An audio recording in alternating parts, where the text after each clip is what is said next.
Voter machine খুব সাবধান, এদের plan slow voting, slow counting. প্রথমে দেখাবে বিজেপি জিতছে, বুঝতেই পারছেন আমাদের কাদের সাথে লড়াই করতে হচ্ছে। অনেককে গ্রেপ্তার করার চেষ্টা করতে হবে।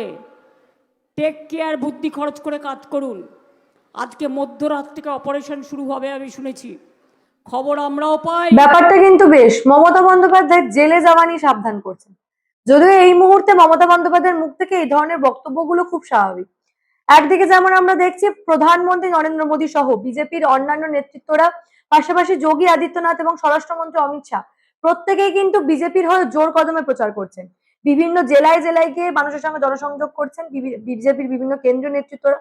এবং ঠিক এর প্রভাব যে সামনে 26-এ নির্বাচনে পড়তে চলেছে তা এতক্ষণে বুঝে গেছেন মমতা বন্দ্যোপাধ্যায়, যার জন্য নিজের সভা থেকে এই ধরনের অভিযোগগুলো করছেন।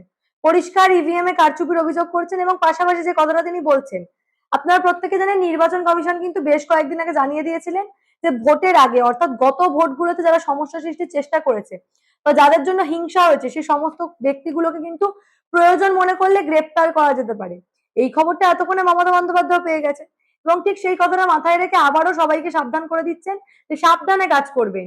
গ্রেপ্তার করার কিন্তু কাজ হতে পারে, গ্রেপ্তার করা হতে পারে আজকে থেকে, এমন নাকি অপারেশন শুরু করে দিয়েছে নির্বাচন কমিশন। ঠিক আজকের একটি সভা থেকে এই ধরনের মন্তব্য তিনি করলেন। পাশাপাশি কেন্দ্রীয় বাহিনীকে নিয়ে আগেও বহু মন্তব্য তিনি করেছেন, আর নতুন কিছু নয়। আজকে আবারও মহিলাদের ব্যাগ চেক করা নিয়ে কেন্দ্রীয় বাহিনীকে যা নয় তাই তিনি বললেন।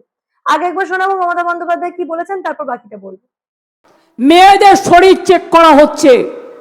গতকালও কাঞ্চন মল্লিকের বইয়ের ওপর হ্যারাসমেন্ট হয়েছে।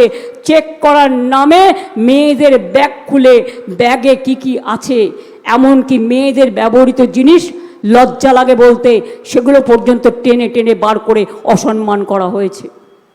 কয়েকদিন আগে আমার ভবানীপুরেরও একজন বয়োজ্যেষ্ঠ মহিলা, খুবই বর্ধিষ্ণু পরিবারের মহিলা, আমি শুনলাম তাকে হ্যারাস করেছে তার গাড়ি খুলে। গাড়ি খুলতেই পারেন, চেক করতেই পারেন, কিন্তু আপনি মেয়েদের ব্যাগ খুলে মেয়েরা কি কি ব্যবহার করে, কেন লিপস্টিক পরবেন নাকি ফেসিয়াল করবেন, নাকি মেয়েরা যেগুলো ব্যবহার করে সেগুলো ব্যবহার করবেন? লজ্জা করে না? অশ্লীলতা চূড়ান্ত করছে। যারা করছে তাদের আমি বলে দিই, অশ্লীলতা করলে মেয়েরা কিন্তু কমপ্লেন করবেন। অভিযোগ করার অধিকার আপনাদের সবার আছে।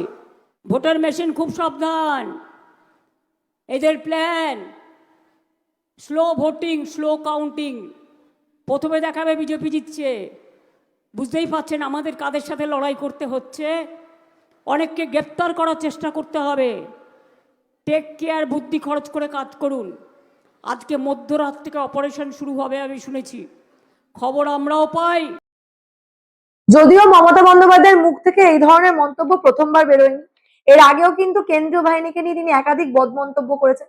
যদিও তার বিরুদ্ধে কোনো ব্যবস্থা নেওয়া হয়নি, যার ফলে এই অবস্থা। আজকে আবারও একটি জনসভা থেকে এই ধরনের মন্তব্য তিনি করছেন।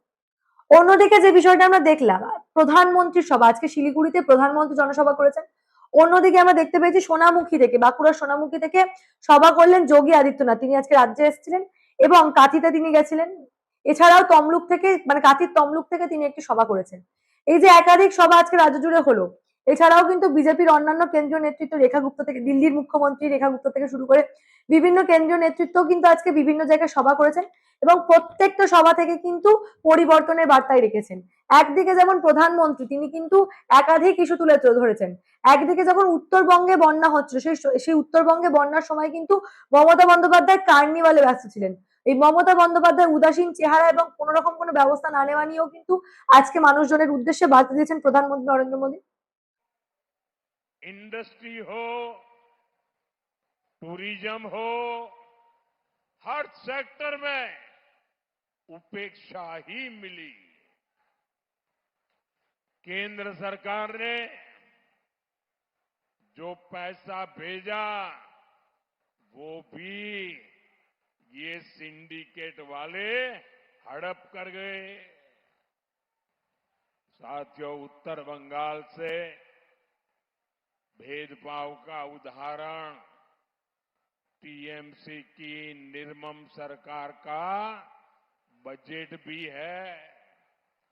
जब नॉर्थ बंगाल के अनेक जिलों में भारी बारिश से तबाही फैली, हर तरफ हाहाकार था, तब टीएमसी की निर्मम सरकार कोलकाता में जश्न मना रही थी।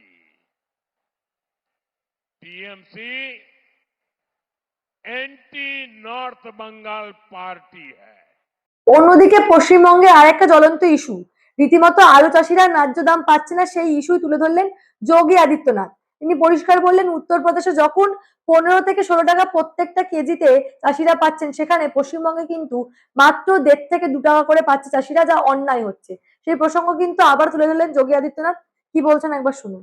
भारत का पेट भरने वाला हमारा अन्नदाता किसान है, लेकिन उसको दाम नहीं मिल पा रहा। यहां पर आलू उत्तर प्रदेश के अंदर आज के दिन पर 15 से 16 रुपया किलो उसका दाम मिल रहा है, और बंगाल में 1 से 1.5 रुपया। ये यहां के किसानों का शोषण है, और इसीलिए मैं आपसे कहने के लिए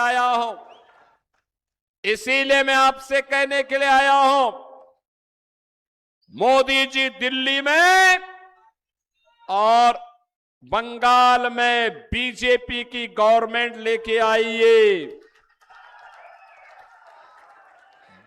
डबल इंजन की भाजपा की सरकार दंगाइयों का इलाज कर देगी, दंगाइयों का। ये जो टीएमसी और वामपंथ के जितने भी गुंडे हैं, इनका उपचार किसी के पास है तो अब बीजेपी की डबल इंजन सरकार के पास है। তাহলে কি বুঝছেন আপনারা? দুর্দান্ত বিষয় কিন্তু। একদিকে যেমন আজ রাত থেকে অপারেশন শুরু হয়ে যাচ্ছে, মমতা বন্দ্যোপাধ্যায় সব খবর পেয়ে গেছেন যে গ্রেপ্তার করা হতে পারে, সেই তথ্যই তিনি নিজের সভা থেকে দিচ্ছেন। আজকে 3টে সভা করেছেন, কোথায় কোথায়? ওন্ডা, ছাতনা, খণ্ডঘোষ, এই 3টে জায়গায় তিনি সভা করেছেন, এবং সভাগুলো থেকে একই কথা বলে যাচ্ছেন যে গ্রেপ্তার করা হতে পারে, আগে থেকে ওয়ার্নিং দিয়ে দিচ্ছেন। অন্যদিকে যেমনটা দেখতে পাচ্ছি, এই প্রধানমন্ত্রী নরেন্দ্র মোদীর সভা সহ যোগী আদিত্যনাথের সভার পর একটু হলেও ভয় পেয়েছেন মমতা বন্দ্যোপাধ্যায়, যার জন্য ইভিএম এ কারচুপি নিয়ে প্রসঙ্গ তুলছেন তিনি। ইভিএম এ কারচুপি হতে পারে এমন আশঙ্কা তিনি করছেন। অন্যদিকে ঠিক এইভাবে কেন্দ্রীয় বাহিনীকে আবারও আক্রমণ করছেন তিনি। কবে যে এই মমতা বন্দ্যোপাধ্যায়ের একাধিক ভুলভাল মন্তব্যের বিরুদ্ধে ব্যবস্থা নেওয়া হবে আমি সত্যি জানি না। সত্যি সত্যি কি এর বিরুদ্ধে ব্যবস্থা নেওয়া উচিত নয়? একটা মঞ্চ থেকে বারংবার এই ধরনের ভুলভ্রান্তিকর মন্তব্য তিনি করে চলেছেন, মানুষকে ভুল বুঝিয়ে চলেছেন। এর বিরুদ্ধে কি সত্যি সত্যি ব্যবস্থা নেওয়ার প্রয়োজন নেই? বলুন তো, আপনারা কি মনে করেন এই বিষয়ে সত্যি কি ব্যবস্থা নেওয়ার প্রয়োজন আছে? এই বিষয় নিয়ে আপনাদের মূল্যবান এবং গুরুত্বপূর্ণ মতামত অবশ্যই আমাকে জানাবেন দ্য নিউজ বাংলা কমেন্ট সেকশনে, এবং দেখতে থাকুন দ্য নিউজ বাংলা। জেনে রাখবেন, বাংলার রাজ্য রাজনীতির এই ধরনের কোনো ঘটনায় কিন্তু আমরা চেপে রাখতে দেবো না।